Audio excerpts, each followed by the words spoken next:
Bueno, empezamos ya. Buenas tardes. Como siempre, gracias por estar aquí en los actos culturales de la Facultad de Filología. Suelen ser los jueves y algunos martes. Hoy es día especial, miércoles, porque hoy estamos de cumpleaños. Hoy cumple un siglo la gran novela de Virginia Woolf, que se publica el 14 de mayo de 1925. Así que qué mejor ocasión en una Facultad de Filología que festejar esta gran ocasión de una autora fundamental, novelista, pensadora, pionera del feminismo. Así que, bueno, yo voy a ser muy breve. Tengo aquí a mi lado, por suerte, a tres colegas y amigos a los que agradezco que inmediatamente aceptaran este pequeño atraco mano armada. Voy a empezar por la esquina más lejana, porque aquí también la invitada que ya no está en la casa, la profesora María Losada, que estudió en esta casa, hizo filología inglesa, también se doctoró por aquí, si no recuerdo mal, y ahora es flamante decana de Humanidades de la UPO. Ella ha trabajado mucho literatura irlandesa y también el modernismo, así que me parecía que era una persona idónea, bueno, pues para abordar el tema.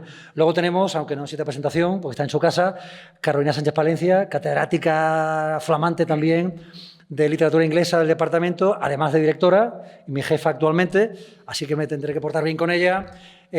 Trabaja en estudios de género, todo el mundo lo sabe, también ha trabajado mucho literatura modernista, siglo XX, así que también era un nombre ineludible. Y por último, last but not least, el profesor Manuel Almagro, también felizmente o brillantemente jubilado, fue catedrático de literatura inglesa hasta hace un par de años. Creo que los tres de la mesa, los tres estudiamos con Manolo, tuvimos la inmensa fortuna de estudiar con él Mrs. Dalloway en tercero de carrera, si no me equivoco, en otro siglo. Así que, Manolo, gracias por volver a tu antigua casa, donde has estado explicando modernismo muchísimo tiempo. Así que nada más, yo me callo porque yo realmente aquí tengo una labor mínima. Reitero las gracias a todo el mundo que está aquí presente. Al final tenemos un pequeño tiempo para preguntas. El acto se graba, pues si luego lo quiere volver a ver o recomendar. Y nada más, gracias a María Losada, a Carolina Sánchez Palencia y a Manuel Almagro por estar aquí esta tarde con nosotros. Pues nada, adelante. Bueno, buenas tardes a todo el mundo. Comienzo yo por lo que se suele decir age before beauty, ¿no? Tengo que, en primer lugar, agradecer la invitación para estar aquí y también, como pues, la primera oportunidad que tengo, para felicitar a Nacho por toda esta labor de animador cultural y, sobre todo, por demostrar una cosa que muchos de nosotros sabemos, pero hay gente por ahí que no sabe, y es que no solo de pregones vive el Homo hispalensis, ¿no? Es decir, hay otras cosas en la vida. Bueno, efectivamente, como dice él, yo estoy jubilado, ¿no? Y en ese sentido, cuando me llaman a un acto así de este tipo, me siento un poco como Michael Corleone en El Padrino 3, cuando el hombre ya ha colocado a toda la familia en las diferentes bandas mafiosas de Estados Unidos y por un lío de no recuerdo qué, resulta que se tiene que otra vez que involucrar, ¿no? Y entonces la famosa escena esa donde él dice... I thought I was out.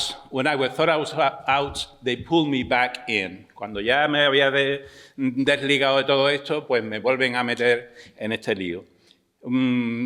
Para los más cafeteros de la reunión, recordarán que en la serie, que recomiendo vivamente, porque además sirve para entender España, me refiero a Los Sopranos, pues hay una escena también, un episodio donde uno de los mafiosos hace una parodia precisamente de esta escena.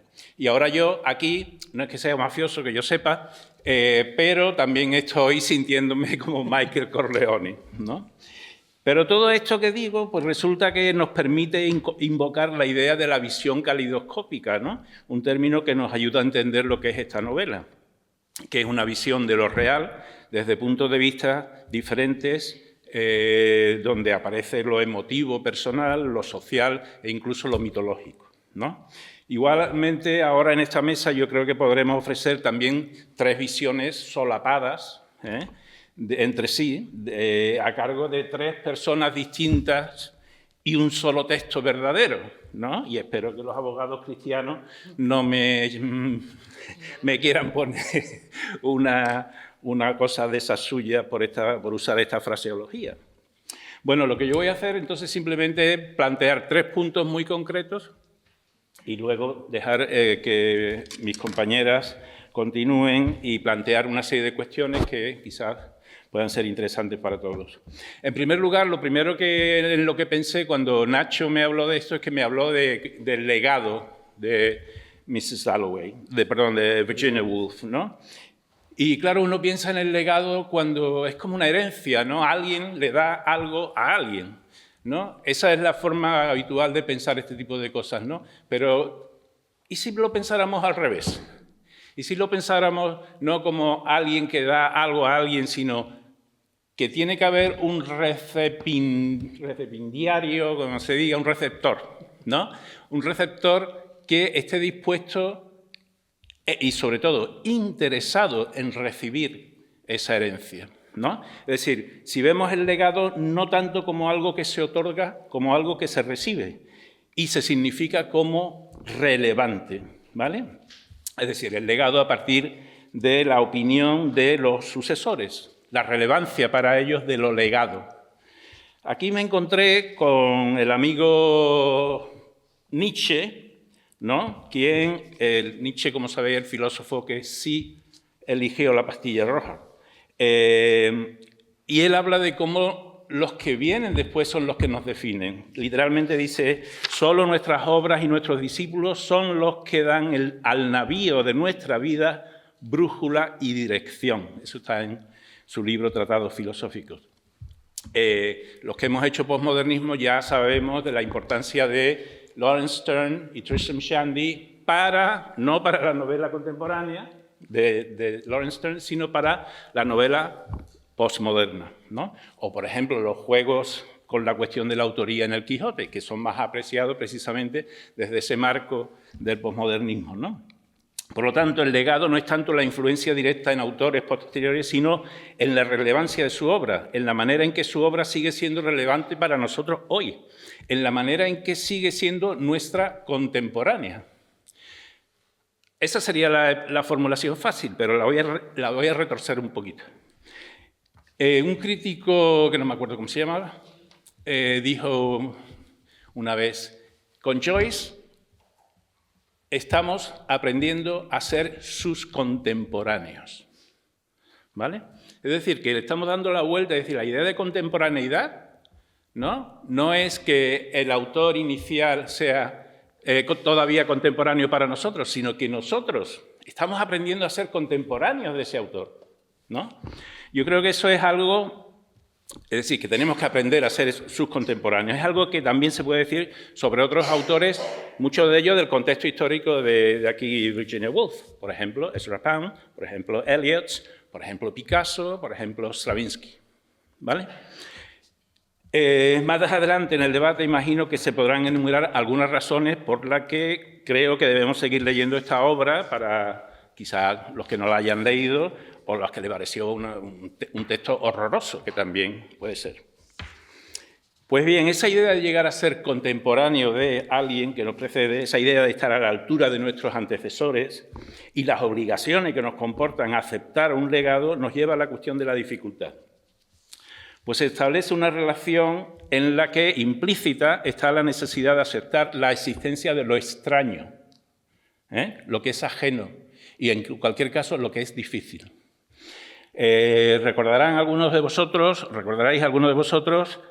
la afirmación del poeta irlandés Yeats sobre the fascination of what's difficult, como lo difícil nos fascina.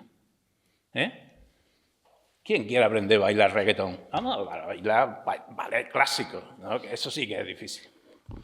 Pues bien, en ese sentido tengo malas noticias. Vivimos en una época en la que lo difícil no está de moda. Ya lo cantan los Ramones, una banda que los jóvenes no sabéis quiénes son, pero los más mayores sí sabemos quiénes son. Los Ramones, buscarlo, echarle un Google. Tienen una canción que dice "We want the world and we want it now". Queremos el mundo y lo queremos ya. Y eso es un epítome de la impaciencia de nuestra época. Un mundo dominado por el prontismo, de la palabra prontismo, de las redes sociales, y en las que el tiempo ha pasado a estar definido por la duración de un vídeo de TikTok. ¿Vale? fin, tengo alguna anécdota de clase, ¿no?, de alumnos que me vienen, sí, yo eso lo he aprendido en TikTok. Ah, bueno, pues ya está. Ni siquiera en Wikipedia. Wikipedia ya es obsoleta. TikTok. Veo algunas sonrisas así de, sí, sabemos de lo que estás hablando. Bien, en esta situación, el antagonismo entre la dificultad y el deseo de inmediatez se resuelve en la cuestión de cómo aprender a leer esta novela, sencillamente. Bueno, pues a modo de ejemplo, para que no se sientan discriminados los tiktokers presentes, mostraré de qué manera ya la primera línea de la novela, que es la famosa línea o frase Mrs. Dalloway said she would buy the flowers herself, hace explícita lo que es la temática central de la novela, es decir, el movimiento de lo social a lo personal, de una Mrs., que es un constructo social, ¿no?, a un self, un herself, ¿no?, como grado cero de la interioridad psicológica del personaje. Este es el movimiento que, en términos generales, ¿no?, de lo que es la estructura argumentativa, como se llamen estas cosas ahora, ¿no?, en la novela, desde lo público a lo privado. Y esto nos lleva al tercer punto, y ya lo dejo. Como rasgo esencial, ¿no?, que se aprecia en el ejemplo de la novela que he utilizado, el tercer apunte que yo haría es la idea de que todo se sustenta sobre la relevancia del lenguaje, ¿vale?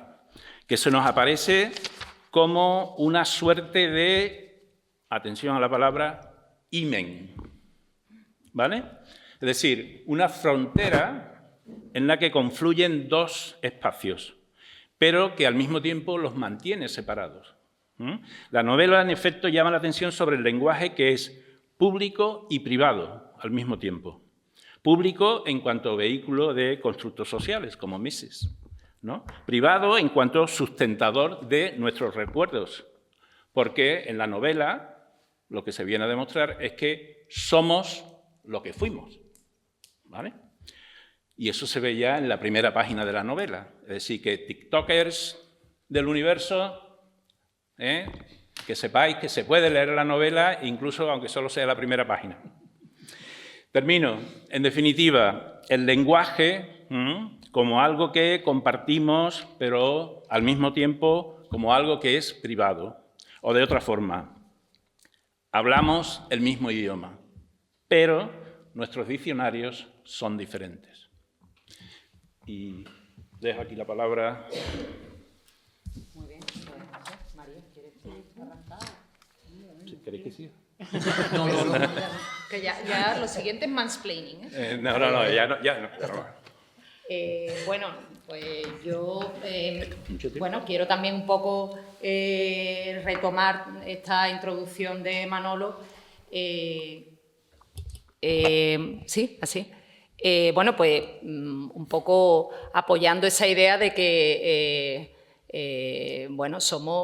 aprendemos y somos contemporáneas de Virginia Woolf, ¿no? Cuando una mira pues los puntos, los aspectos tan de rabiosa actualidad que marca la novela, ¿no? El antibelicismo, las nuevas masculinidades traumatizadas por la guerra, el antimilitarismo, las sexualidades disidentes, el edadismo, el suicidio, la enfermedad mental. Es que efectivamente no puede haber una novela más contemporánea, ¿no?, que nos hable de tantas cosas que son relevantes ahora, ¿no?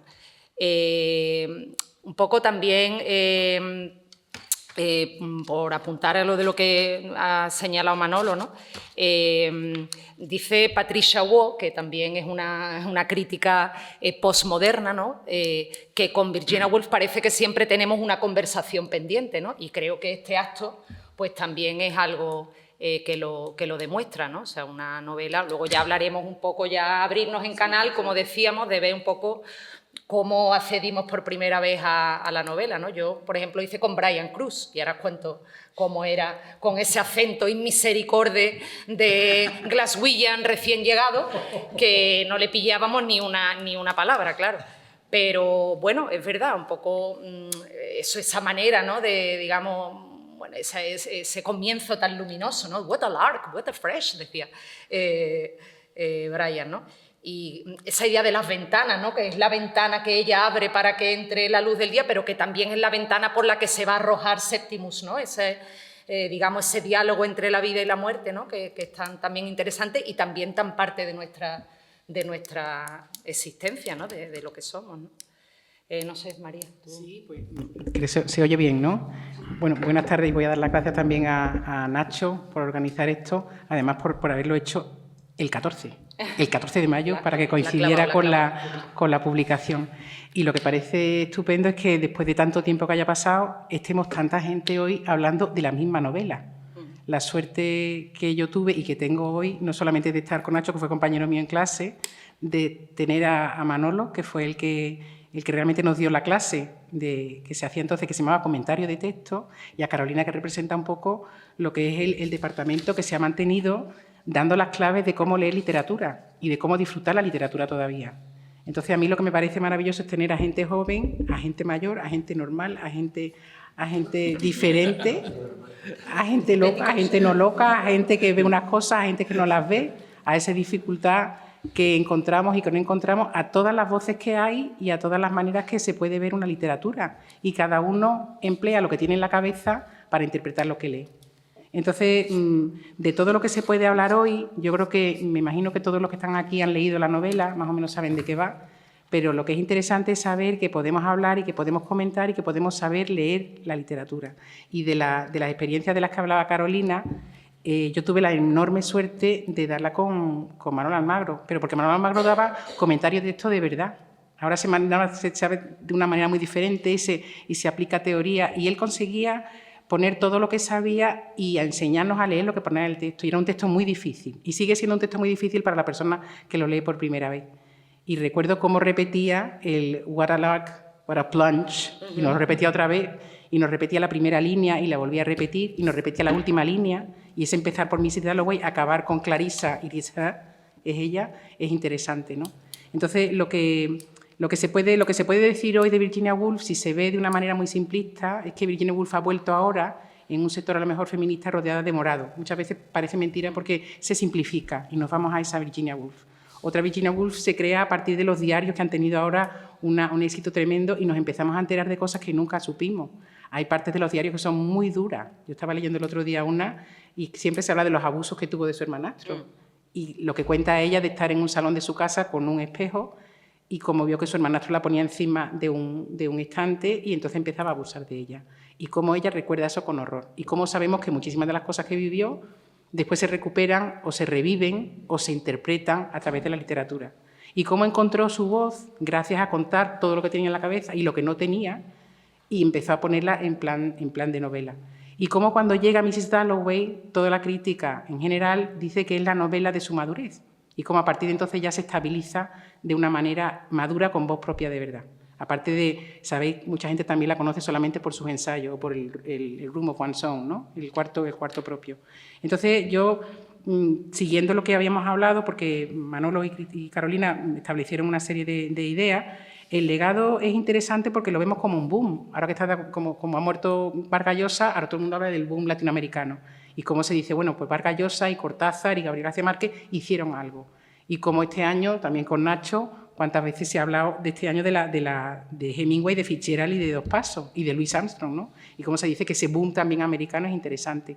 Y cómo cuando miramos atrás, el boom modernista tiene su sentido, porque nos acordamos de Beckett, porque nos acordamos, por ejemplo, de Pound, porque nos acordamos de todos los difíciles, ¿no?, del momento, de T.S. Eliot. Yo recuerdo con Manolo, además, no solamente nos metió a Mrs. Dalloway, sino que también leímos Heart of Darkness, que era tremendo, pero también sabía Pound de delante a atrás. Y es que recuerdo de los poemas más bonitos, que los conoceréis, si no, son 2 líneas que se llama In a Station of a Metro, en la estación del metro.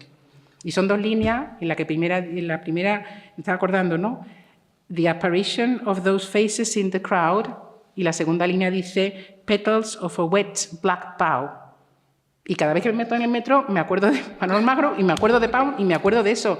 ¿Cómo se puede en 2 líneas simplemente decir una visión? Y la visión de un montón de caritas que hay que van saliendo del metro, que te imaginas que están saliendo con lluvia, y lo que les recuerda es la belleza de un capullito que está mojado y que son negros. Entonces, esa visión de una imagen tan potente en una línea y después en otra línea y nadie te explica nada y no hay narrador, es un golpe de imagen. Y lo que se consigue en Mrs. Dalloway son golpes de imágenes. Golpes de imágenes que cada uno ve. Y lo que para uno ve una cosa, coincidentemente la otra persona ve otra cosa. Cuando Septimus salta, y ese plunge es total, y nos daba pánico pensar que se había quedado enredado en la verja, en ese momento pasa Peter Walsh y dice, este es el éxito de la civilización. Y pensamos, qué barbaridad, qué bruto. Y es porque la ambulancia se lo ha llevado y dice, bueno, pues hay una ambulancia que se lleva a la gente y esto funciona muy bien. Entonces, hay una cantidad de redes que montan muchísimas impresiones a la vez, que es lo que decía Virginia Woolf en sus diarios, ¿no? Está en la edad de los fragmentos. Y ella consigue, en un fragmento como en un puzzle, perfecto. Porque además ella, todo el mundo dice, no, es que esto es un desorden. Ella tenía muy ordenado. En las cartas y en el planning que hizo, acordaros que se llamaba The Hours, las horas, en ese planning primero sabía exactamente cuántos trozos iba a poner la novela. Y había un trozo que estaba dedicado al primer ministro.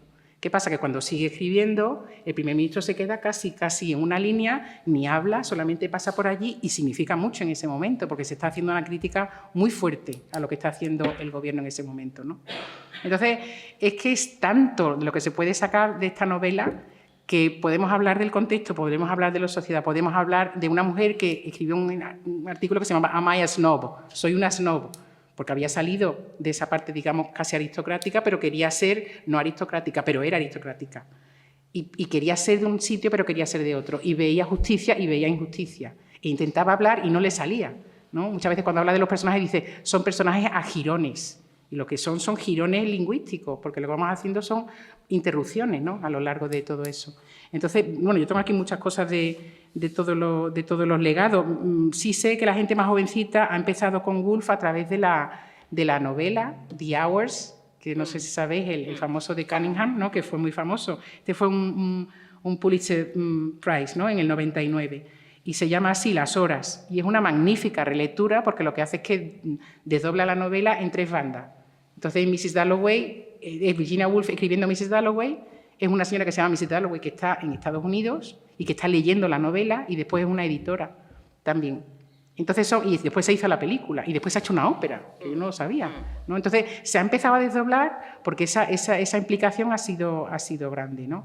Esa fue una. Después estaba leyendo también, que lo conoceréis, de los 60, este dramaturgo que se llamaba Edward Albee, que es Who's Afraid of Virginia Woolf. Es que, ¿quién tiene a Virginia Woolf, ¿no? Como el Who's Afraid of the Big Bad Wolf. Y lo que leía era eso, que este escritor, Albee, escribió a Leonard Woolf cuando ya la mujer se había muerto, se había suicidado, y le pidió, por favor, que le permitiera utilizar ese nombre. Porque para él era importante, porque el matrimonio que aparece, que es una obra de teatro descarnada, en la que habla de un matrimonio que se va haciendo trizas según va pasando, realmente parte de la base de que la palabra Woolf ahí hace mucho, no solamente por la vida universitaria, sino por lo que significa también todas las cuestiones del matrimonio, ¿no? Y también habla de que se puede hablar muchísimo de cuál fue la nota de suicidio que ella hizo. Este que os digo, Michael Cunningham, la novela empieza con 2 citas. La primera cita es de Borges, en el que habla de la búsqueda del tigre, dice, un tigre que nunca llega porque es que estoy buscando la manera de poner palabras juntas que no funcionan. Y la segunda cita que usa es precisamente la propia Woolf escribiendo sobre las horas. Y es muy interesante, la leo porque es muy cortita. I have no time to describe my plans. I should say a good deal about the hours and my discovery. How I dig out beautiful caves behind my characters. Y todo el mundo que habla de Woolf y todo el mundo habla de Virginia Woolf se imagina a Mrs. Dalloway con un montón de cavidades detrás, muchas cuevas. Y en cada cueva tiene algo, tiene su pasado, tiene su angustia, tiene su miedo, tiene su edad. Y yo recuerdo que Manolo decía, es que se está haciendo mayor, es que se está haciendo mayor y se acaba de enfermar y se está recuperando de imaginaros, de la gripe o del COVID, ¿no? ¿Cómo se queda uno? Entonces, cuando sale y ve la luz y ve a los demás, se está dando cuenta que el tiempo está pasando. Y una persona que piensa y se hace madura, piensa mucho más que cuando es joven, ¿no? Ella misma decía que la novela de Middlemarch, que es súper tocho, pero magnífica, dice, hay que leerse Middlemarch cuando uno es mayor, porque la va a entender mejor. Y todas las novelas románticas que se acaban en un matrimonio feliz empiezan en Middlemarch porque te cuenta qué es lo que pasa después cuando la gente se casa, ¿no? Entonces, lo que nos hizo Almagro cuando estuvimos en clase fue enseñarnos a leer, pero enseñarnos a leer una novela que era imposible de leer, porque empezabas a leer y te cortaba, y aparecía un monólogo y te cortaba, y aparecía otra cosa y era otro señor, y aparecía algo y era el pasado, y aparecía algo y el presente. Y lo que consiguió, que yo creo que cuando eres mayor vuelves a leerla, es que si vuelves a leerla ves muchísimo más y te das cuenta de esa genialidad que tiene Woolf, que es conseguir que se mantenga una cosa muy fluida, que está ahora muy de moda hablar de lo fluido, algo de narración muy fluida que te vas haciendo saltar de un sitio a otro, pero mejor que te va haciendo pensar. Y acabas el libro y dices, esto está muy bien hecho. Y me hace querer seguir leyendo más, ¿no? Entonces eso, de lo mucho que podemos hablar hoy, yo creo que por ahí podemos empezar, ¿no? Aparte de muchísimas voces aquí que se han leído el libro y que seguro que también tienen que decir, ¿no? Pero bueno, yo dejo algo. Bueno, un poco al hilo también de lo que decía María, ¿no? También lo cinemática que es la novela, y eso lo sabemos cuando ya hemos visto cine. Me imagino que los lectores contemporáneos, coetáneos de Virginia Woolf, ¿vale? En 1925, pues igual no entendían también esas escenas en las que distintos personajes oyen el mismo Big Ben, ¿no? Dar las horas, o ven la ambulancia en distintos momentos. Claro, esos montajes cinematográficos los apreciamos quienes ya, digamos, estamos familiarizados con esa tecnología, ¿no?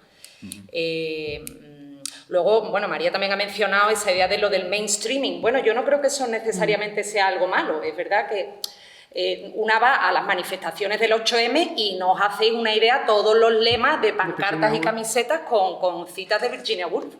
Entonces, bueno, a mí eso no me parece malo, es también otra lectura. Y bueno, no me parece que eso la desmerezca, pero efectivamente no solo eso, exacto. Esperemos que eso no banalice y efectivamente eso es, digamos, pues como todo mainstreaming, simplificar algo que en sí es bastante complejo, ¿no? Pero bueno, esto también habla de la vigencia, ¿no? De cómo 100 años después, pues una autora que sigue diciendo a las nuevas generaciones, ¿no? Yo, por continuar un poco en esta línea, desde que Nacho me dijo que íbamos a participar en esto, bueno, pues pasó un tiempo en que yo estaba leyendo otras cosas que no tenían absolutamente nada que ver. Pero aquí y allá me encontraba cosas que tú dices, mira, esto me pega para lo mío del 14 de mayo, ¿no? Y entonces suelto algunas cositas que cada uno las coloque donde le venga bien. Macron, presidente de Francia, ¿no? Hablaba de cómo Walter Benjamin, el filósofo Walter Benjamin, le enseñó a leer a Baudelaire, ¿vale? Y yo he estado leyendo últimamente a un filósofo coreano que vive en Alemania, que le acaban de dar, por cierto, el premio no sé qué. Ah, vale. Y es un señor muy interesante porque por ejemplo, habla del selfie. Habla del selfie. En un libro que tiene que se llama, el título es tremendo, Capitalismo y pulsión de muerte. Don't try this at home. ¿Vale? Y entonces habla del selfie. Y me surgió inmediatamente la idea, ¿no? Decía, ¿hasta qué punto la novela Mrs. Dalloway puede ser categorizada como un selfie? ¿No? Igual que el famoso cuadro de Friedrich, de Carl David Friedrich, otro Friedrich, el caminante sobre el mar de nubes, ¿no? Es una especie de selfie, ¿no? A ver, no es un selfie del autor, del pintor, pero podemos imaginar al turista ese que está a punto de matarse por hacerse un selfie, y este señor está allí haciéndose selfie, ejemplificando las virtudes del romanticismo hecho. Tal. Y claro, lo pienso en términos también de una habitación propia, a room of one's own, ¿no? Que está aquí también, ¿no? Bueno, eso por un lado, ¿no? Entonces también había otra cita. Estaba leyendo un libro de Juan Luis Arzuaga, en un club de lectura que tenemos allí en el barrio, que se llama La conciencia contada por un sapiens a un neandertal, ¿vale? Y dice Arzuaga, ahí en ese libro, descubrimos nuestra existencia gracias a la existencia de los demás. Y eso es perfectamente aplicable a Mrs. Dalloway, porque esta novela es la manera en que la gente llega a existir a través de la percepción que los demás tienen de ellos. Porque después de la frase que yo he leído, que es la primera frase de la novela, lo que tenemos casi a continuación es a un vecino mirando a Mrs. Dalloway, ¿no? Y diciendo, qué tía más estirada. There she perched, ¿No? There she perched. Exactamente, there she perched, ¿no? Introduciendo, bueno, la simbología de los pájaros, en fin, esa es otra historia más larga que no voy a contar. Pero la novela es eso, la gente que mira una ambulancia y, digamos, a partir de eso reflexiona, ¿no?, sobre la idea de civilización, pero también la gente mirando que un avión está haciendo letras, ¿no?, en el cielo y cada uno está interpretando una cosa. Es decir, la idea, fijaros qué cosas, ¿no? Porque esta señora viene del realismo del 19 al que ella le da fuerte y flojo. Y esta señora te plantea una escena donde dice, la realidad depende del sujeto que observa la realidad. Vamos, es que está anticipando a Heisenberg, ¿no? El principio de incertidumbre de Heisenberg, ¿no? Y de otros que vienen luego. Entonces, efectivamente, ese elemento visual en la novela es muy potente. Esto es también por una razón muy evidente. Esto es una novela eminente, no es una novela como las de Beckett, por ejemplo, ¿no?, de un individuo encerrado en una habitación. Esto es una novela donde todo el mundo está relacionándose continuamente con todo el mundo en la calle o en una fiesta, ¿no? Todo el mundo mirando y todo el mundo pensando en esto, lo otro, lo de más allá, haciéndose sus elucubraciones, a veces sus maldades, ¿no? Porque la Mrs. Dalloway se la tiene jurada a Mrs. Killman. Por alguna extraña razón. Bueno, extraña no. Clarísima. Pero tiene un poquito de... ¿Vale? Todas estas cosas, ¿no? Y en ese sentido también la novela tiene ese potencial, ¿no?, que yo creo que es sumamente atractivo. Tiene un poquito el malaje de que al principio el hecho de que utilice como técnica narrativa lo que denominamos Free Indirect Style, bueno, o cualquier otra nomenclatura que se use, pues puede resultar un poquito liosa, ¿no? Pero eso es las primeras 200 páginas. Luego ya, cuando llegas a la última página, ya sabes exactamente quién está hablando, ¿no?, y qué es lo que está diciendo, ¿no? O sea, que no hay tanto problema tampoco. Bueno, ¿se podrán comprar ejemplares luego para firmados? Bueno. Sí, pero estaba pensando de los legados que seguimos hablando, ¿no?, y de la cantidad de reescrituras que se hacen de la Dalloway. Una de las cosas que yo llevo 38 páginas solamente, pero hay una novela que se llama Una habitación ajena, que es una autora española que se llama Alicia Jiménez Bartlett, y se escribió en el 97, o sea, cuando estábamos nosotros acabando la carrera todavía, cuando realmente estaba empezando un poquito, ¿no? Y se ha revisado ahora en el 21. Y es interesante porque esta autora se fue a Londres a buscar a una señora que se llamaba Lady Prudence Lane. Esta Lady Prudence había comprado el diario de una de las sirvientas de Virginia Woolf. Virginia Woolf tenía dos criadas que se llamaban Nellie Vauxhall y Lottie Hope. En aquella época, cuando los niños eran huérfanos, los metían en un sitio y siempre se le ponía Hope de apellido para que por lo menos tuviera posibilidad de saber que algo iba a salir bien en la vida, ¿no? Pero tiene su qué la novela, porque te cuenta a través de la visión de esta criada qué es lo que está pasando. Y empieza contando cómo Leonard sale con la ceniza de Virginia Woolf. Y qué es lo que está pasando. Ella recuerda cuando empezó a verla y cuando llegó a la casa y cuando ve a esta mujer que es tan maravillosa, con los ojos tan tristes, tan guapa, tan distinguida, etcétera, etcétera. Y después viene también el recomer, ¿no? Fue su ama, etcétera, etcétera. Pero va contando todo el que llega, todo el que sale, cómo ha sido la vida. Es otra perspectiva también muy moderna o muy contemporánea de ir a ver Virginia Woolf a través de otra novela hecha por una española, ¿no? Y con eso un poco sigue el sistema y el estilo que Woolf hizo en su obra. Yo, de las cosas que estaba volviendo a releer, y si lo habéis visto, es la escena final donde está la famosa fiesta. Porque alguien decía, tú, resúmeme de qué trata Mrs. Dalloway. Dice, es una señora que sale, compra flores porque tiene una fiesta y al final acaba en una fiesta. ¡Pum! ¿Es verdad? así es. Pero ¿qué ocurre? Que mientras va por las flores y recibe las flores y se va encontrando con los vecinos, de repente aparecen muchas cosas a la vez, y muchísimas cosas. La floristera, el famoso Séptimos aparece, una señora que no tiene nada que ver con otro chico que ha vuelto de la guerra, que fue cuando Manolo nos explicó lo que es famoso el shell shock, que nadie sabía decirlo, y él escribió shell shock.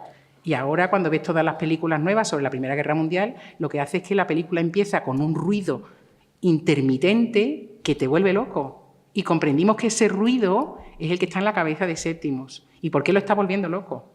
Y por qué hay veces que tiene luminosidad en lo que está pensando y por qué hay otras que no puede porque es que está viendo cosas raras. Y está pensando que los pájaros hablan en griego y está viendo que su amigo Evans se está convirtiendo como aparece en un árbol, ¿no? Entonces, todo eso te hace ver que están pasando muchas cosas. No es solamente ese presente, sino hay un pasado detrás. ¿Y qué es lo que ocurre? ¿Cuál es la obsesión? Y estás viendo cómo la mujer está preocupada por Séptimos. Y estás viendo cómo está intentando hacer todo. Y estás viendo que ahí no hay comunicación. Y mientras pasan muchas cosas. Y os decía que lo que leí el otro día fue el final, que es la fiesta. Y en la fiesta pasan muchísimas cosas. Y si vais a una fiesta hoy en día, es que están pasando tantas ideas a la vez, tantas cruces de mirada, tantos intentos de comprender, tanta gente diferente. Y a ella se le ve como la pose. Ella es de Perfect Hostess. Y ella actúa como de Perfect Hostess. Y todo le sale bien porque todo el mundo está viendo que es una mujer que está recibiendo, que tiene una clase magnífica, que sabe decirle hola al primer ministro, que todo el mundo se quita, que ella sabe hablar con todo, pero al mismo tiempo estamos viendo que hay cosas que no soporta, ¿no? Que hay una serie de ladies a las que no puede ver. Y mientras tiene también la escena en la que ella se va a un cuarto y ve a la señora de la ventana, ¿no? Y parece que está recomponiendo, bueno, pues voy a animarme para seguir viviendo cuando este chico se acabe. Y en ese momento confluyen lo que hemos visto del principio, que es una señora que no tiene nada que ver con un chico que acaba de volver de la guerra. Y es interesantísimo saber que ese plot lo organiza de una manera que te hace pensar muchísimo más en muchísimas cosas. Aparte de sus obsesiones, la Miss Killman es tremebunda. Hay algo que también nos enseñó Manolo, que es que hay elementos que se repiten y en esa repetición se establece un tipo de orden, porque son los leitmotiv que se van repitiendo y que te dicen, por aquí voy bien, por aquí estoy entendiendo. Y claro, cada vez que aparece en escena Miss Killman, es que vemos a Lady Dalloway, se pone de los nervios, ¿no? Porque Mrs. Dalloway no puede aguantarla porque se está llevando a su hija. Y es la vulgar que no quiere ella que se lleve a su hija, ¿no? Y vemos también a su hija, que es muy joven, que dice, yo no tengo por qué estar aquí entre dos fuegos, ¿no? Entonces son muchas cosas a la vez, pero por otro lado ese desorden queda de alguna manera ordenado y se entiende el ordenado al final, ¿no? Sí, yo añadiría que además todo eso, todas esas diferentes cosas que ocurren, vuelvo a uno de los puntos que yo he planteado al principio, ¿no? Tienen mucho que ver con el uso del lenguaje. No ya la técnica narrativa, sino el hecho de que a los personajes se le asignan lenguajes diferentes. No es lo mismo el lenguaje que constituye a Mrs. Dalloway, el lenguaje con el que piensa, por decirlo de esa manera, Mrs. Dalloway, que el lenguaje con el que piensa Septimus o el lenguaje con el que piensa, por ejemplo... El médico, ¿no? El médico, sí, que es una especie de psiquiatra, ¿no? Y la manera... quiero decir, la manera en que sobre todo se construye el personaje de la esposa del psiquiatra es terrorífico, ¿no? Es decir, es difícil encontrar a alguien con tan mala uva, sí, Virginia Woolf, a la hora de construir un personaje con un lenguaje tan duro, ¿no? Y tan sin salida, ¿no? Por así decirlo, ¿no? En fin, los que hayáis leído la novela y recordáis la imagen de esta señora esperando dentro del coche, su coche flamante y de mucha calidad, esperando a que su marido pase consulta por los diferentes sitios, ¿no? Una señora sin acción, pero es que además en la fiesta hay un momento en el que el marido se para a mirar un cuadro y ella se para también a mirar el cuadro. Ir a ese fragmento y veréis que el lenguaje que se refiere a ella es un lenguaje que remite al lenguaje del marido. Ella ni siquiera tiene un lenguaje, ¿no? O sea, es brillante. Mira que Virginia Woolf no es de mis autoras favoritas, pero ahí me parece que es brillante lo que es capaz de hacer, ¿no? Con simplemente manipulando, bueno, sí, es manipular, ¿no? Es el arte, el craft, ¿no? La manera en que se construye, ¿no? Una determinada imagen a través del lenguaje. No sé, ¿queréis alguien intervenir o...? Mira que si no seguimos, ¿no?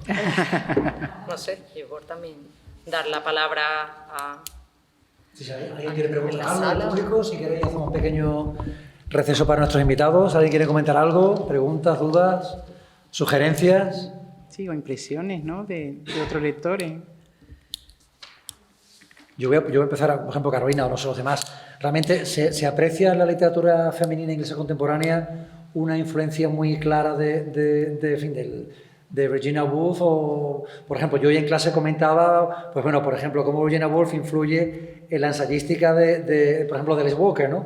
Claro. Yo justamente mencionaba cómo a Brooms of Anson luego lo reescribe Alice Walker cuando escribe En búsqueda de los jardines de nuestras madres. Entonces se me ocurre, hay algo parecido realmente también que se note claramente en la literatura británica contemporánea, sobre todo femenina, que se vea claramente una huella directa volviendo al legado que comentaba antes Manolo. Claro, bueno, yo creo que efectivamente, bueno, pues luego muchas autoras de entre modernismo y posmodernismo, estoy pensando, por ejemplo, Jean Rhys, ¿no? Y toda esa idea de la flanés, ¿no? De las mujeres que vagan sin rumbo, ¿no?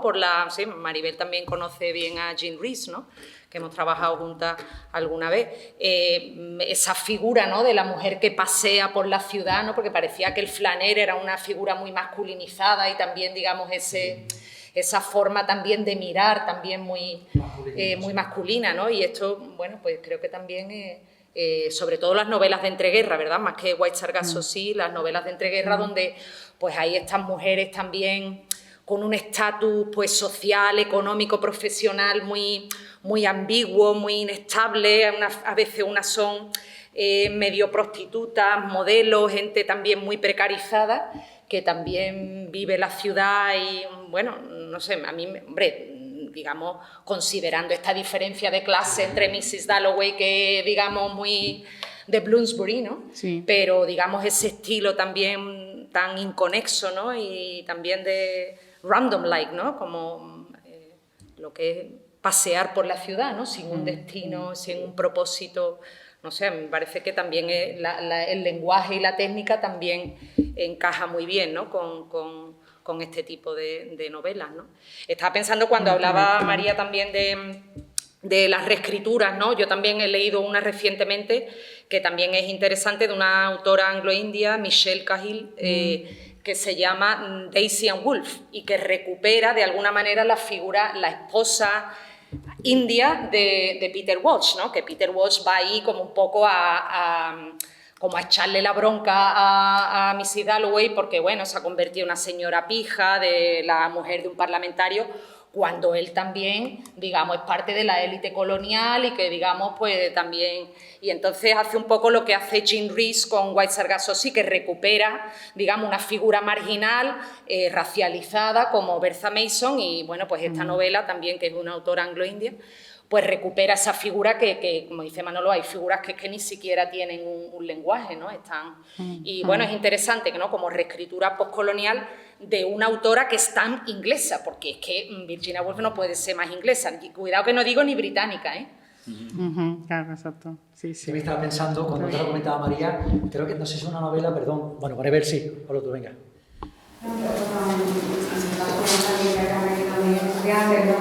Aprovechando la literatura inglesa, también con la reescritura que habéis mencionado, puesto que también habéis mencionado The Hours, ¿no?, la novela.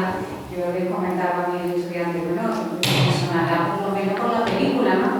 Después fue una adaptación cinematográfica y es cierto, parece que es una buena forma también.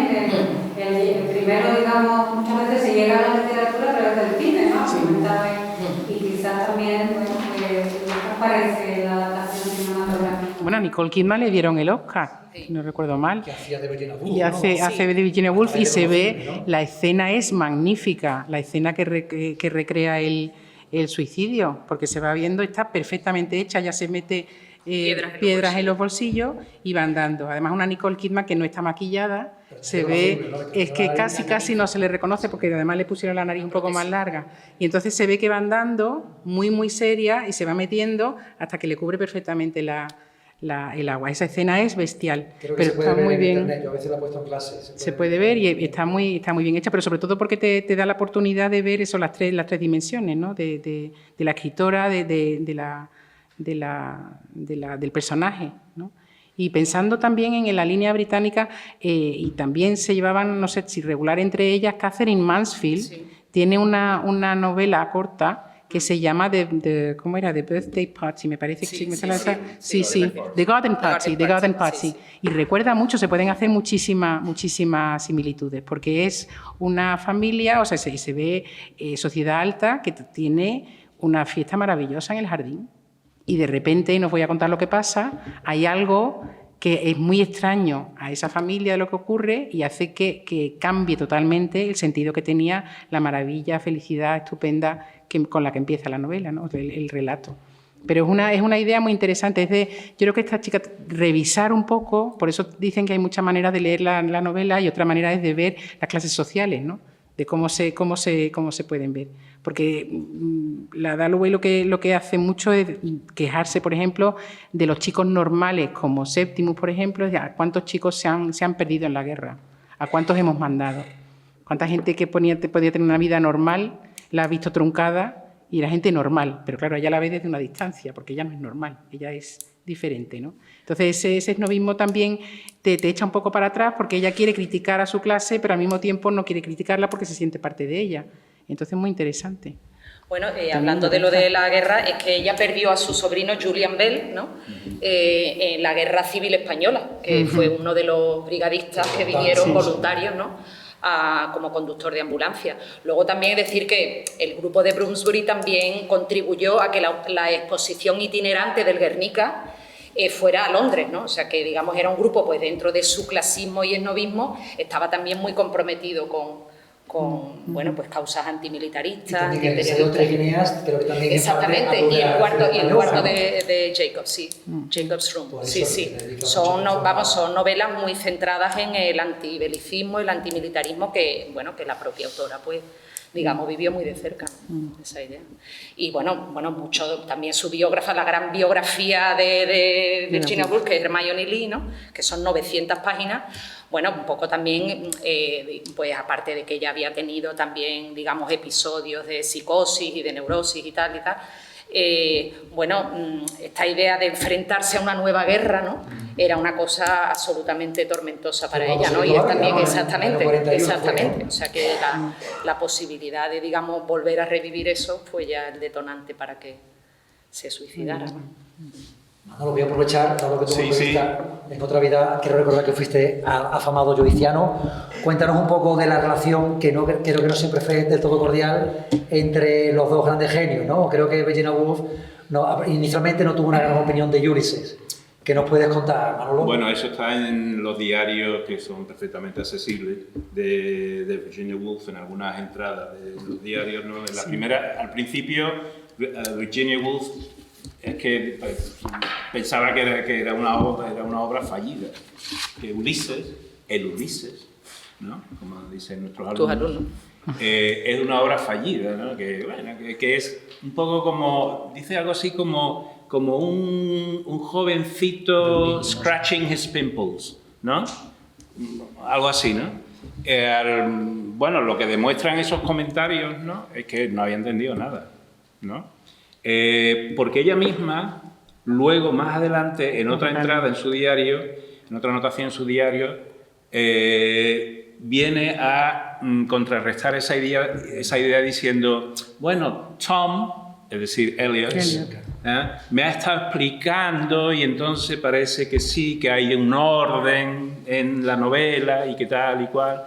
Dice, pero aún así yo creo que es a misfire, ¿no? O sea, es un tiro errado.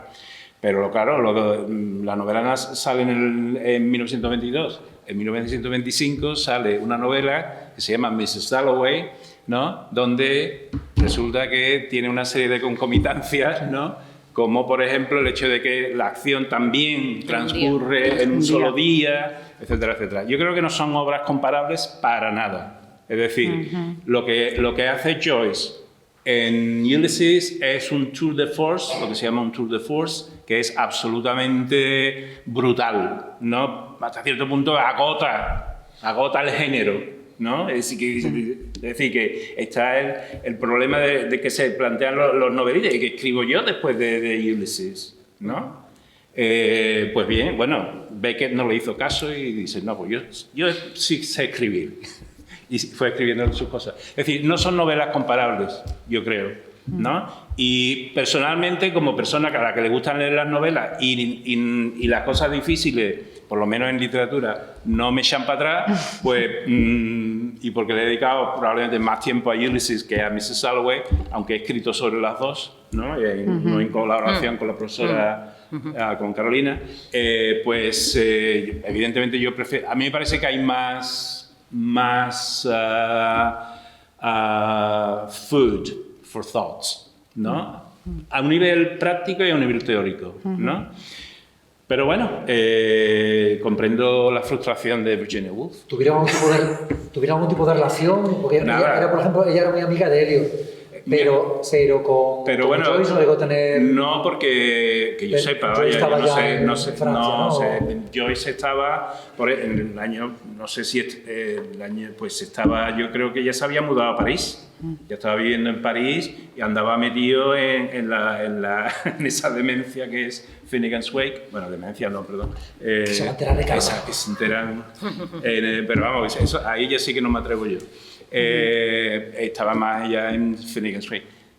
Probablemente Joyce es que esto le parecería como una training para bueno, sin querer, digamos, molestar a nadie. Simplemente yo creo que efectivamente no había ninguna relación entre ellos porque Eliot sí tenía relación con Joyce, ¿no? Y también con los dos, ¿no? Y con Ezra Pound, en fin, toda esta gente andaban intentando echarle una mano a Joyce, que un pobre de solemnidad prácticamente, ¿no? Bueno, relativamente, ¿no? Es decir, que la fama que tiene ahora no se corresponde en absoluto con, digamos, el bienestar económico, ¿no? Que hoy en día tú te escribes 2 crepúsculos, por ejemplo, y ya te jubilas tranquilamente en el Caribe tomando daiquiris, ¿no? Sí. Pero ese no fue el caso de Joyce.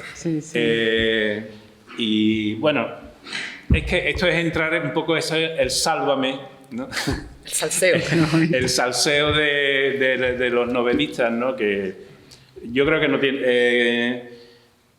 tiene solo un cierto recorrido, ¿no? Yo creo que fue más importante, por ejemplo, para Joyce fue Ezra Pound, ¿no? Porque Pound iba leyendo las cosas que escribía Joyce, ¿no? Y Pound, en un momento determinado, le escribe a Joyce y más o menos le dice, porque, como saben ustedes, en Ulysses hay 2 partes claramente diferenciadas a nivel estilístico, la primera parte y luego lo que es la segunda, que ya es el remate. Entonces, Pound, cuando le empiezan a llegar textos de la segunda parte, empieza a notar la dificultad, ¿no? De entender lo que está haciendo Joyce. Y entonces un poco le escribe y le dice, pero vamos a ver, tú no has conseguido ya un determinado estilo, ¿no? Una determinada forma de contar las cosas en esa primera parte, porque te metes ahora en toda esta investigación, ¿no? En cada nuevo capítulo una historia diferente, desde el punto de vista técnico, ¿no? Y Joyce le contesta y le dice, mira, es que es la única manera que tengo de contar lo que tengo que contar, ¿no? Es decir, dice, forma y contenido aquí van inextricablemente unidos, ¿no? Bueno, pues en ese sentido Pound también fue muy bueno, importantísimo para Eliot. Pound fue, digamos, el factotum, ¿no? En términos de ayuda económica, de buscar ayuda económica para gente como Eliot y como Joyce. Con Woolf no tuvo contacto, que se sepa, ¿no? Con Woolf no, porque él ayudó a muchísima gente, pero... Yo no lo sé. Yo creo que caracteriológicamente eran un poco diferentes. Claro, Igual no. Hombre, aparte él era como, vamos, es que voy a, digamos, hacer esto en términos muy simplones, pero que es que Leopold era muy guarrete y esta otra es una pija. No, le ha dicho Pound. Ah, vale, no, estaba hablando de Ulises, ¿no? Sí, O sea, por ejemplo, vale. Claro, entonces es que tú piensas en los personajes, ¿no? Clarissa Dalloway y Leopold Bloom. Por favor. Creo que dijo que Ulises era muy vulgar, ¿no? Claro, sí, o sea, que Sí, Sí, yo tenía aquí lo apunté, como dice Manolo, es que lo leyó 2 veces, o sea, empezó a leerlo y de la cita que tenía, qué cansino es Joyce, autodidacta, egoísta, insistente, teatral y en última instancia nauseabundo. Eso lo dijo después de haber leído 200 páginas y se negó a publicarlo. Acordaros que ellas tenían el Hogarth Press y sacaron muchas cosas y ayudaron muchísimo a Eliot a sacar un montón de cosas. Eliot era el banquero, vamos, el funcionario en el banco. Y el pobre le gustaba mucho escribir, pero que estaba en un banco. Y entonces consiguieron ayudarle y él después se convirtió en el editor del Criterion, ¿no? Pero esa parte fue muy interesante. Pero claro, la segunda lectura, como dice Manolo, en la segunda lectura por lo menos le dio la oportunidad de decir, bueno, aquí hay algo bueno o que hay algo que tiene genio, ¿no? Aunque no quiso meterse ahí porque lo consideraba muy diferente, ¿no? Pero quizás lo que les pone a todos ellos unidos, que también nos enseñó Manolo, es lo que decía Pound de make it new, hazlo nuevo. Y es lo que siempre le explicamos a los alumnos cuando empezamos a aplicar el modernismo. El make it new es muévete de lo que venía de los victorianos, quítate de en medio una novela que sea tan cronológica. Olvídate de Oliver Twist, que empieza naciendo y después va avanzando su vida. Olvídate de eso porque la vida no es eso, la vida es tú estás aquí en este momento. ¿Qué te ha pasado? ¿Qué te acuerdas? ¿Qué te da miedo? ¿Qué no te da miedo? ¿Cómo superas? Esa es la vida. Y el myriad, ¿no? El myriad of emotions, ¿no? Todas las emociones que te vienen de golpe, que no esté bien ordenada, esa es tu vida y es con la que tienes que lidiar. Entonces, lo interesante de todos ellos es que cada uno a su estilo lo hizo nuevo, de una manera totalmente diferente. Y estaba leyendo también un cultural que salió hace tiempo, Antonio Soler, estuvo hablando de Joyce y escribió un artículo muy interesante que se llama Joyce o el arte de escribir peligrosamente. Y yo creo que fueron todos así, escribiendo peligrosamente porque sabían que se estaban metiendo en arenas movedizas, pero todos ellos salieron con su estilo propio haciéndolo y demostrando que la vida, cuando tienes que ponerla en papel, es muy diferente.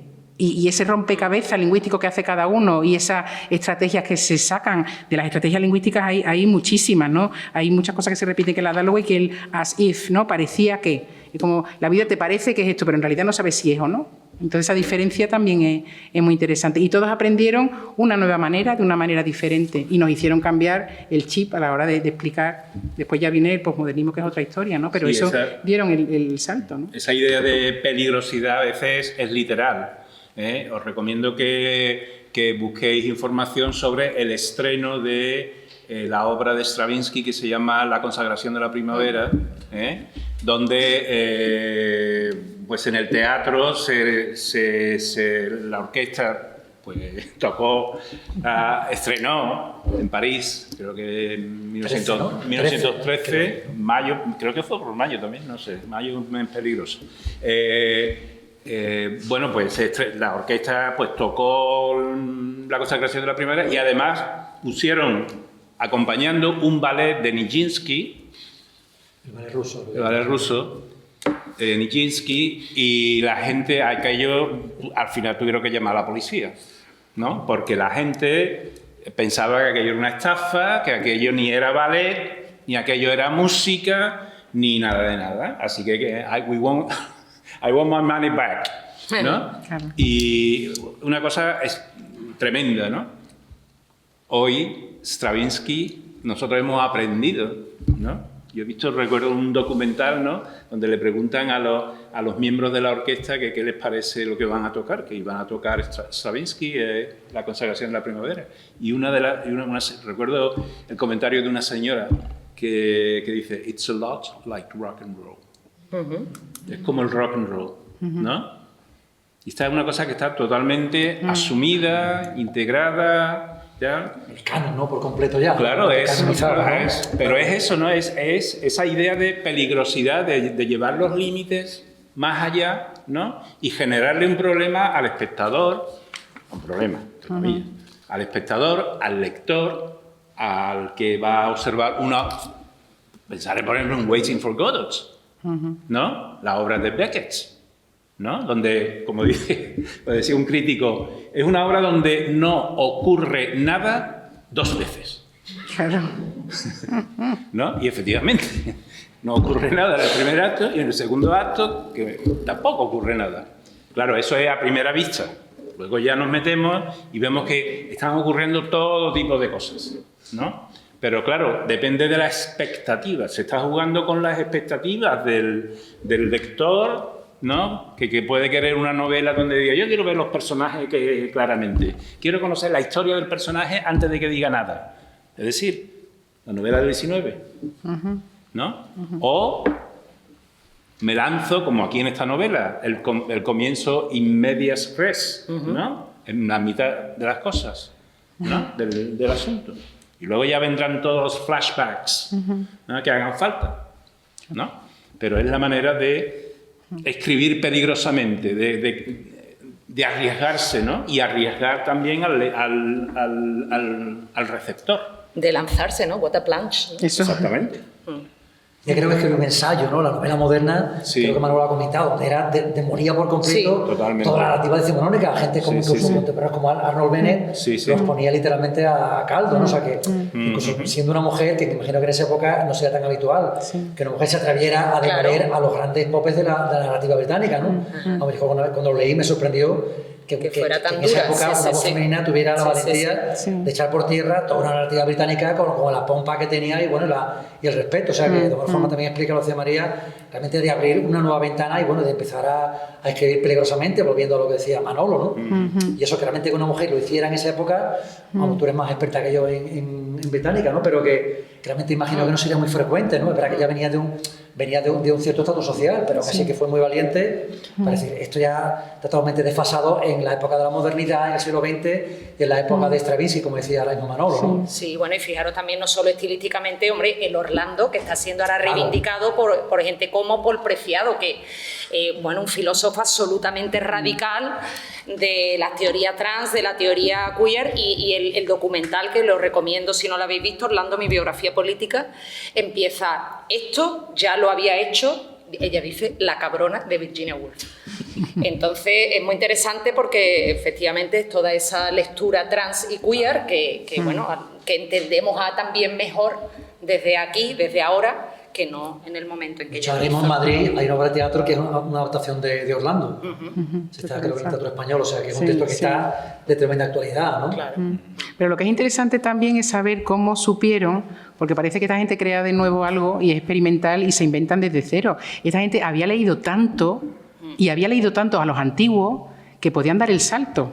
Podían reescribirlos bien y podían hacer maravillas porque los conocían muy bien. Y ella muchas veces cuando escribe, me parece que uno de los grupos, ¿no? El de Crowded Life, alguna cosa así, ¿no? Da las gracias a los anteriores, da gracias a algunos de los autores que a ella le gustan. Acordaros que ella no estudió. Ella lo que pasa es que se empapó la librería de su padre, o sea, la biblioteca, tenía una cantidad de libros tremenda y entonces leyó muchísimo. Y gracias a esa lectura y asimilarla o rechazarlas o no, se vuelve buena. Una persona es buen escritor porque ha leído mucho. Cuanto más lee, más aprende, ¿no? Entonces, ella fue capaz, igual que los otros, por eso son tan riquísimas las intertextualidades. Por eso se pueden leer todos los libros del modernismo con una carga tremenda de dónde miraron atrás y cómo saltan a lo nuevo. Y por eso es tan precioso cuando vas leyendo el libro que la cita que une a Mrs. Dalloway y a Septimus es la famosa cita de Cymbeline, que Fear No More, que también lo repetía, The Seed of the Sun. Y eso en los momentos, como decía Carolina, ¿a qué te ha llegado a ti, Mrs. Dalloway? ¿Dónde te ha tocado la fibra? Pues en los momentos bajos, que alguien te diga Fear No More, The Heat of the Sun, es que es muy importante. Es que no te dé miedo, sigue para adelante, ¿no? Y eso une a los dos, a dos personas totalmente diferentes, en dos escenarios totalmente diferentes, pero lo une la cita porque se conoce muy bien a Shakespeare. ¿Entendéis? Claro, por más que la novela no se identifica, ¿no? Claro.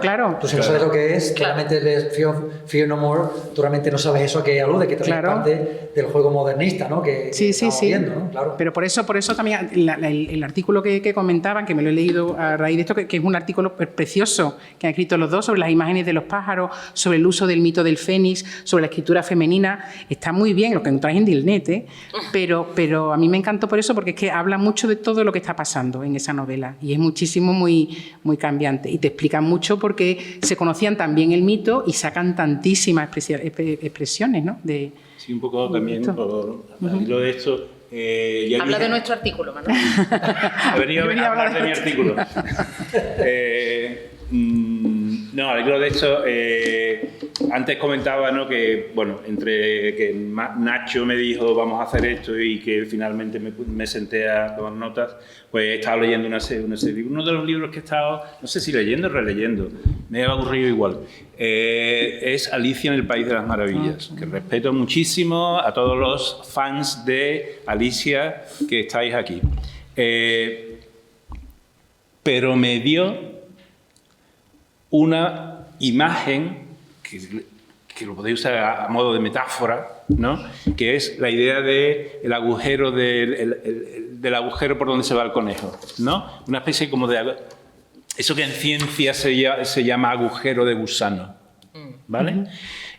Cuando María habla de ese "Fear no more the heat of the sun", que es una cita de Shakespeare, ¿no? Cuando nosotros nos metemos por ese agujero de esa cita, salimos en otra parte de la novela. Y esa parte de la novela es como un mundo diferente, un mundo igual que en Alicia, ¿no? Un mundo distinto. Y es el mundo del otro personaje, ¿no? De Septimus Warren Smith. Y esa es la manera, esa intertextualidad, ese juego de alusiones, ¿no?, lo que constituye la urdimbre de la novela. ¿Qué significa esto? Que Virginia Woolf exige, ¿no?, que el lector identifique estas cosas, pero fundamentalmente lo exige porque considera que el autor es un individuo inteligente, cultivado, ¿no? Es decir, te lees muchos de estos bestsellers que venden millones de libros y eso, y están en las listas y no sé qué, les dan premios, planetas y todas estas cosas, y es una literatura que es absolutamente inaceptable.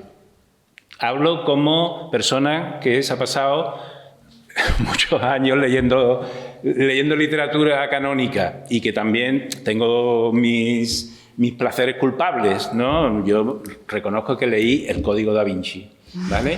Y lo leí en media hora, porque se lee en media hora.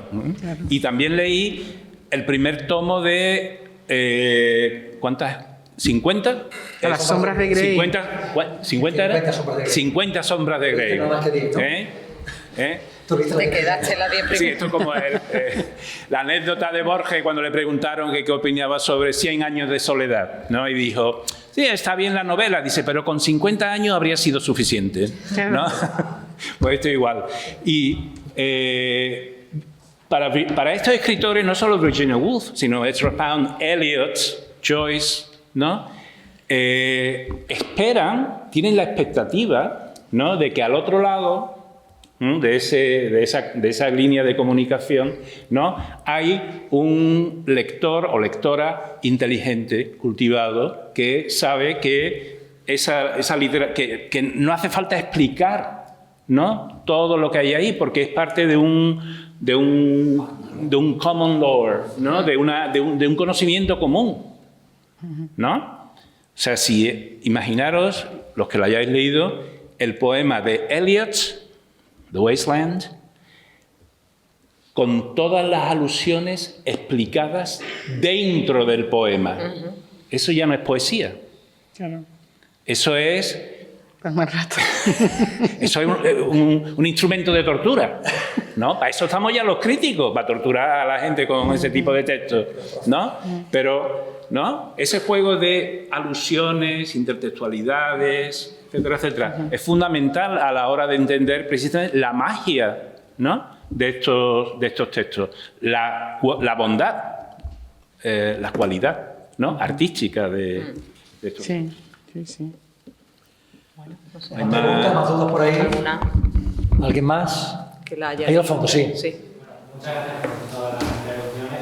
Yo me siento un poco incluso porque yo vengo de la facultad de filosofía, pero también es muy bonita para mí la ciencia porque siento muchas afinidades. Bueno, vosotros también un lado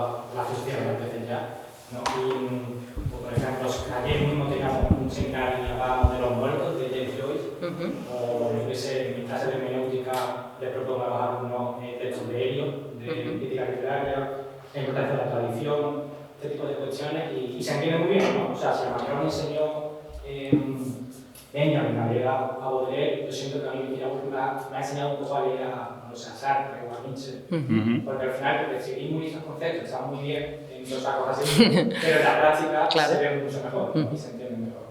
Y nada, yo con una cosa muy concreta, un tema que ha rondado la mesa mucho, que es este de la herencia, del legado, de la actualidad, de Virginia y de la obra en concreto. Y me parece una importancia muy interesante, ¿no? Porque también está entre como de moda, ¿no? Pues se reedita con una edición muy bonita, a veces ilustrada, aparecen muchas pancartas y efectivamente está todo súper bien. Pero creo que es importante, y creo que lo habéis subrayado, ¿no? Todas y todos, que no es simplemente una cuestión de moda, sino que si acaso está de moda es por otro motivo muy más calado, que es la importancia ineludible de su obra. Bueno, y un poco ahora también en la Facultad de Filosofía pues tenemos un proyecto que va sobre el concepto de acontecimiento, no me debe, mucho menos. Pero en cierto modo, no sé, propongo pensar, si me resulta estimulante, no sé, en clave de acontecimiento la obra literaria y el personaje de Virginia, ¿no? Y visitarlo como acontecimiento literario. ¿Y en qué sentido? Pues, en fin, ya lo digo, no quiero hablar mucho menos, pero tal como pensamos en grosso modo todos los acontecimientos como experiencia que efectivamente marcan, dejan una huella en una vida, en una existencia, en un tiempo histórico. Y efectivamente la obra de Virginia han dejado una huella, ¿no? Que si estamos hoy aquí a esta hora reunidos, pues, no sé, 40 personas en vez de estar tomando la caña, pues por algo será, ¿no?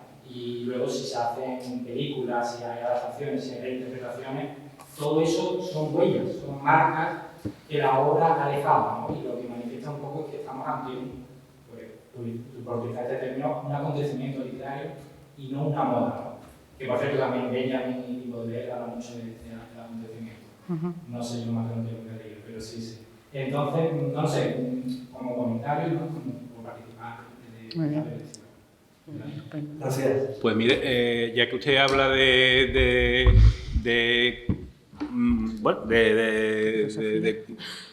cómo aprendemos a leer y cómo alguien influye en otra persona, le voy a dar una idea que precisamente va contra toda lógica, ¿no?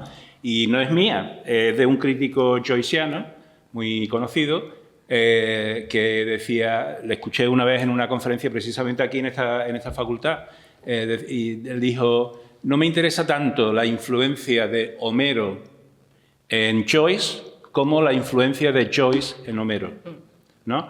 Y es que cuando tú pones dos textos así, en paralelo, ¿no? Y supuestamente uno es el originario y el otro es el secundario, ocurre una cierta magia, ¿no? Y es que el secundario tiene la capacidad de llegar a cambiar tu percepción de ese originario, ¿no? De forma que un poco los eventos, ¿no? Acaban teniendo una especie de cualidad cuántica, ¿no? En el sentido de que son y no son al mismo tiempo, o que hay relaciones que cambian de polaridad. Seguramente si hubiera aquí un físico diría que nada más que digo tonterías, pero espero que se entienda lo que quiero decir, ¿no? Que muchas veces es lo de la cita de Nietzsche, ¿no? Al principio, ¿no? No es en esa dirección, sino en la otra, en la contraria, ¿no? Y a veces si pensamos la cosa, ¿y si fuera al revés? ¿No? Justamente. ¿Qué tendríamos que pensar, ¿no? ¿Qué podríamos desarrollar, ¿no? A partir de una idea a la que le damos la vuelta, ¿no? No sé si te sirve esto. Esta ya era gratis. Está ya fuera de carta.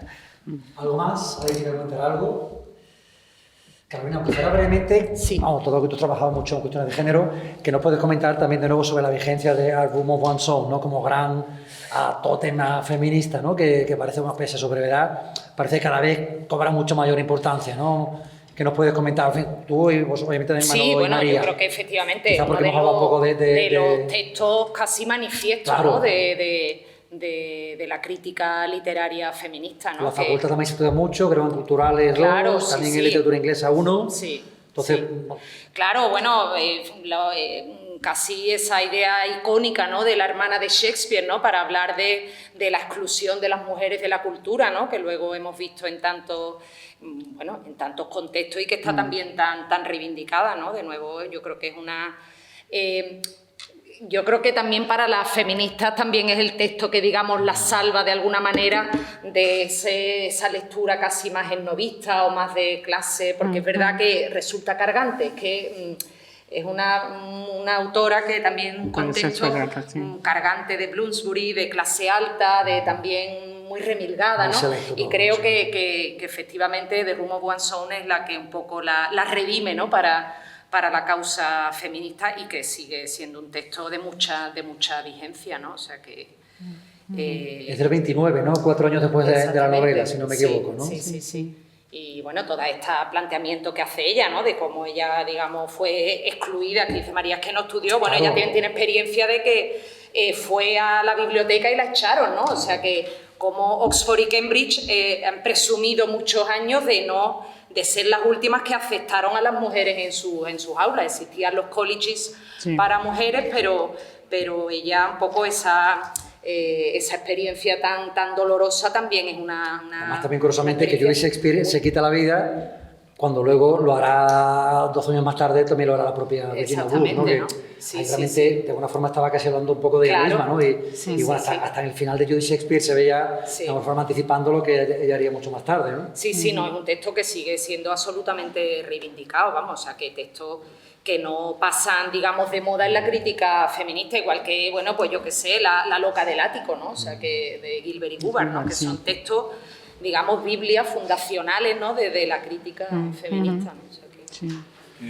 Yo, con respecto a ese texto, a Rooms of One's Own, siempre, bueno, me he sentido un poco, sin entrar en el contenido, ¿no?, sino un poco la idea que básica, ¿no?, de la posesión de un lugar propio, ¿no?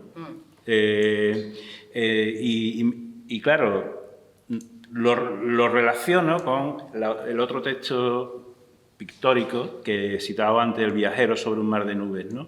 Y quiero aquí, un poco anticipándolo del próximo lunes, ¿no?, recordar la figura de Francisco García Tortosa, porque recuerdo, yo fui alumno de él, recuerdo que un día en una clase nos enseñó una foto de un cuadro, ¿no?, donde salía un señor leyendo solo en una habitación, ¿no? Y bueno, pues la pregunta que él planteaba es: ¿cuáles son las condiciones materiales que hacen posible que este individuo pueda estar leyendo un libro como ese libro? Estamos hablando del siglo XVIII-XIX, ¿no? Recordad cómo eran los libros en aquella época, ¿vale? En una habitación solo, ¿no? Solo. Entonces, claro,